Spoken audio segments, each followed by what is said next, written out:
Film की शुरुआत में हम देखते हैं टाई जो को, जो कि हद से ज्यादा डिसिप्लिन लाइफ जीता है। उसे हर चीज परफेक्शन से करना पसंद है, जैसे कि हर सुबह सिर्फ 135 कैलोरीज का नाश्ता करना, अपने घर में हर चीज को उसकी सही जगह पर रखना, यहाँ तक कि वो अपने सूट पर लगे छोटे छोटे रोए भी उतारता है। उसका परफेक्शन के लिए जुनून एक बीमारी बन चुका था, लेकिन उसे ऐसा नहीं लगता, क्योंकि इस डिसिप्लिन लाइफस्टाइल ने उसे जिंदगी में आगे बढ़ने में बहुत मदद की है, खासकर उसकी नौकरी में। वो साउथ कोरिया की सबसे बड़ी सिक्योरिटी एजेंसी NIS में एक एजेंट है। इस सब के साथ साथ उसे किसी भी तरह के जानवरों से खास नफरत है। एक दिन जब वो लिफ्ट में एक आदमी और उसके कुत्ते के साथ था, तो उस कुत्ते ने टाइजू के मुंह पे मूत दिया और माफी मांगते हुए उसके मालिक ने पेशाब उसके पूरे मुंह पे फैला दिया। ऑफिस जाकर उसका मूड थोड़ा ठीक हुआ जब उसके कोलीग्स ने उसे एडवांस में प्रमोशन की बधाई दी। इसके बाद सभी को एक जरूरी मीटिंग के लिए बुलाया गया, जिसमें पता चला कि चाइना से एक VIP आने वाला है और उन लोगों को उसकी सुरक्षा का बंदोबस्त करना होगा। ये इवेंट चाइना और कोरिया के बीच 25 साल के अच्छे संबंधों की खुशी मनाने के लिए ऑर्गेनाइज किया गया है और इसमें किसी भी तरह की गड़बड़ बर्दाश्त नहीं की जाएगी। पता चलता है कि वो VIP कोई इंसान नहीं बल्कि मिंग मिंग नाम की एक पैंडा है।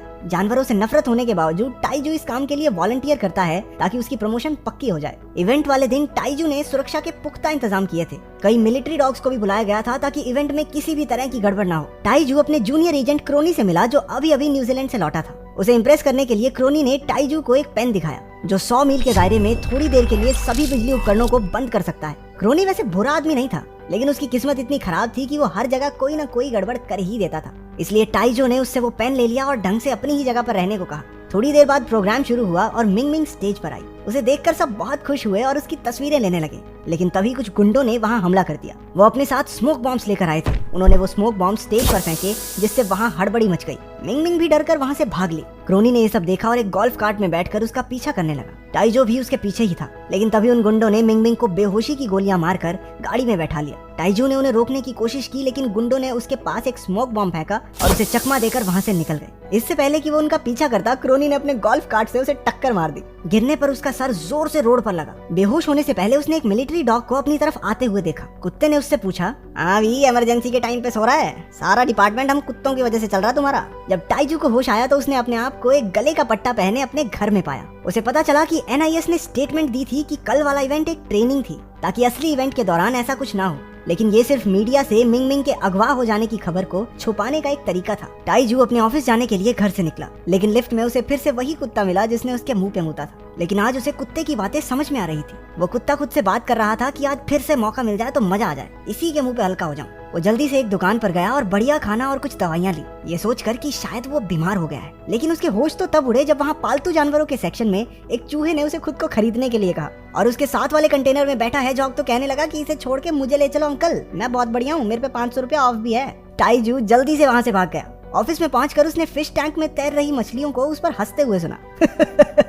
कल तक तो प्रमोशन के सपने देख रहा था, आज नौकरी से भी हाथ धो बैठेगा। ओ बिरे सानू की तैरो तैरो अपना तैरो।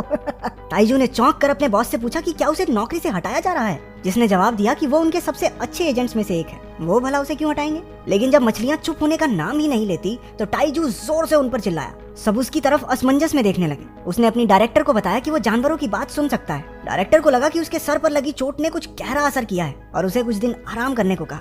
ऑफिस से टाइजू सीधा जू में गया, जहाँ नकली पांडा को रखा गया था। ये पांडा कोई और नहीं बल्कि क्रोनी था, जिसे कॉस्ट्यूम पहनाकर वहाँ छोड़ दिया गया था ताकि किसी को शक ना हो। जब टाइजू और क्रोनी कुछ बातचीत कर रहे थे तो क्रोनी ने गलती से अपनी कॉस्ट्यूम में ही आग लगा ली, जिसके बाद उसे अस्पताल ले जाना पड़ा। जब टाइजू घर लौट रहा था तो उसे एक फीमेल गोरिल्ला ने अपने पास बुलाकर कहा कि वो जानती है कि VIP पांडा कहाँ मिलेगा और एक मैगजीन के बदले उसे वो ये जानकारी दे देगी। टाइजू उसे नेशनल ज्योग्राफिक की मैगजीन देता है, जिसमें वो सेक्सी गोरिल्लाओं की तस्वीरें निहारती है। फिर उसने टाइजू को नाम के एक कुत्ते के बारे में बताया जिसे किडनैपर्स की सुगंध याद है। अगर उसने ढूंढ लिया तो वो उसे मिंग मिंग को अगवा करने वालों तक ले जा सकता है। उस रात वो एक खाली पड़े घर में गया, जहाँ कुछ जानवरों को अपने वीरता के किस्से सुना रहा था कि कैसे उसने सर्बिया में कई सिपाहियों की जान बचाई थी। टाइजू को देखकर उन्होंने उस पर हमला कर दिया, लेकिन उसने उनके सामने खाना फेंककर उनका ध्यान भटकाया और लेकर भाग गया। घर जाते समय टाइजू ने ऐसे किडनैपर्स के बारे में पूछा, लेकिन इस सिचुएशन का फायदा उठाते हुए कहा कि खाली पेट याद सा नहीं आता कुछ। वो टाइजू के घर पर आए, जहाँ मस्त भागना शुरू कर दिया, जबकि टाइजू उसके पीछे पीछे उसके पंजों के निशान मिटाता फिर रहा था। अगली सुबह जब टाइजू ने अपने घर में पहली बार गंद मचा हुआ देखा तो वो इसके लिए डांटने लगा। लेकिन तभी वहाँ उसकी बेटी सियो यान अपनी 2 दोस्तों के साथ पहुंची। उसकी माँ के गुजर जाने के बाद सियो यान और टाइजू के रिश्ते में काफी तनाव आ गया था। उसकी खतरनाक नौकरी की वजह से वो दोनों साथ भी नहीं रहते। आज उसकी बेटी का जन्मदिन है और टाइजू ने उसे एक अच्छी पार्टी देने का वादा किया था, लेकिन घर में गंद मचा देखकर वो समझ गई कि उसके पिता उसका जन्मदिन भूल गए थे। पर जैसे ही उसने को देखा वो खुश हो गई कि चलो पापा में थोड़ा बदलाव तो आया। टाइजू उसे सच्चाई बताकर दुखी नहीं करना चाहता था, तो वो चुप रहा। इसके बाद वो एक पार्क में गए जहाँ पूरा दिन सियोयान के साथ खेली। शाम को उसके जाने के बाद पास में हो रही आतिशबाजियां को उस समय की याद दिलाती हैं जब वो सर्बिया में था। जिसके बाद वो थोड़ा उदास हो गया। जब टाइजू ने उससे इस बारे में पूछा तो उसे बताया कि उसे सर्बिया में उसकी मालकिन को मारने वाले इंसान की सुगंध अच्छे से याद है और ये वही आदमी है जिसने उस वीआईपी पैंडा को अगवा किया है। ने उस समय को याद किया जब वो अपनी मालकिन सोही के साथ एक बम का पता लगाने की कोशिश कर रहा था, लेकिन तभी एक दूर खड़े आदमी ने उसे डेटोनेट कर दिया। इस धमाके में सोही की मौत हो गई। उसने उस आदमी पर हमला किया लेकिन उसे रोक नहीं पाया, पर उसे ये जरूर पता चला कि उस आदमी की एक टांग नकली है। और फिर जिस दिन वो किडनैपर्स मिंग मिंग को अगवा करने आए तो उसे वही सुगंध फिर से आई। कुत्ते की दुख भरी कहानी सुनकर टाइजू को उसके लिए बहुत बुरा महसूस हुआ और उसका मूड ठीक करने के लिए उसके साथ खेलने लगा। उधर मिंग मिंग बैम्बू के अलावा कुछ भी खाने से मना कर देती है, जिसके बाद वो किडनैपर्स उसके लिए एक फार्म से बैम्बू लेकर आए। अगले दिन सूंघता हुआ टाइजू को उसी बैम्बू फार्म में ले गया। उन्होंने उस फार्म के मालिक की पालतू बकरी से किडनैपर्स के बारे में पूछा, जिससे उन्हें किडनैपर्स की गाड़ी का पता चला।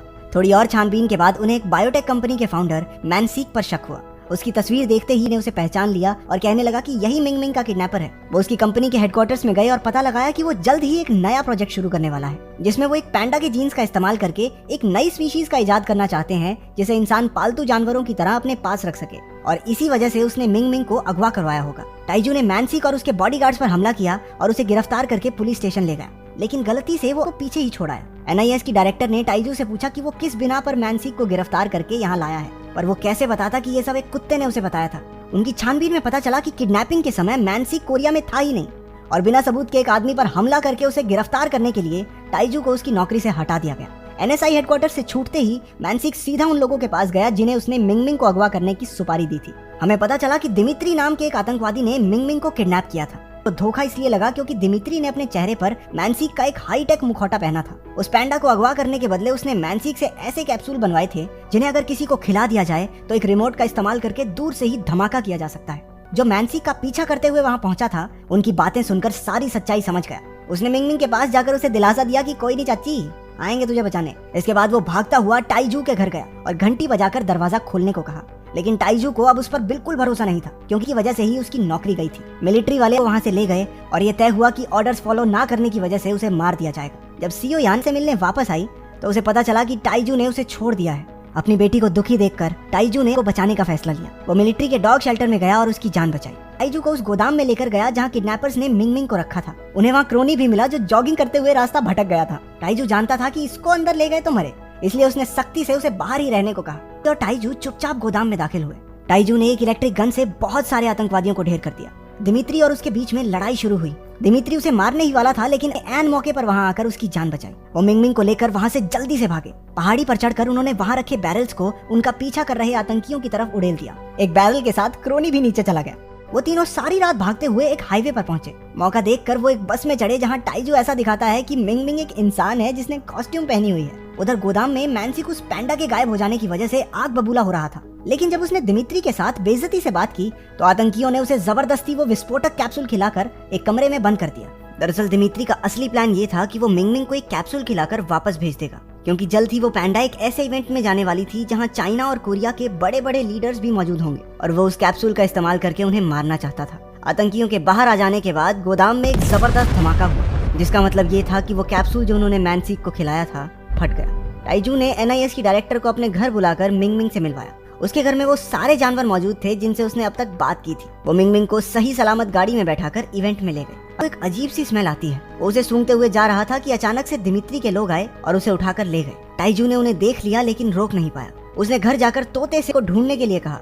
दिमित्री जबरदस्त सभी मिलिट्री डॉग्स को वो विस्फोटक कैप्सूल खिला देता है क्योंकि वो भी उस इवेंट में मौजूद होंगे। तो दिमित्री अब उन सबको बम की तरह इस्तेमाल करेगा। प्रोग्राम शुरू हुआ और दोनों देशों के लीडर्स एक दूसरे से मिले, लेकिन जब मिंग मिंग परफॉर्म करने स्टेज पर आई तो दिमित्री ने अपने फोन से काउंटडाउन शुरू कर दिया। कुत्तों को छोड़ दिया गया जिससे लोगों में हड़बड़ी मच गई। बाहर से दरवाजे बंद होने की वजह से वो सब अंदर ही कैद हो गए। कैप्सूल्स के फटने से कुछ देर पहले टाइजू क्रोनी के पास गया और उसके पेन के बटन को दबा दिया, जिसने वहाँ मौजूद सारे इलेक्ट्रिक डिवाइसेस को बंद कर दिया। सभी कैप्सूल्स कुत्तों के पेट में ही डिफ्यूज हो गए। दिमित्री वहाँ से भागने की कोशिश करता है लेकिन उसका पीछा किया। इस लड़ाई में पूरी तरह घायल हो गया। दिमित्री उसे मारने ही वाला था कि टाइजू बीच में कूद पड़ा।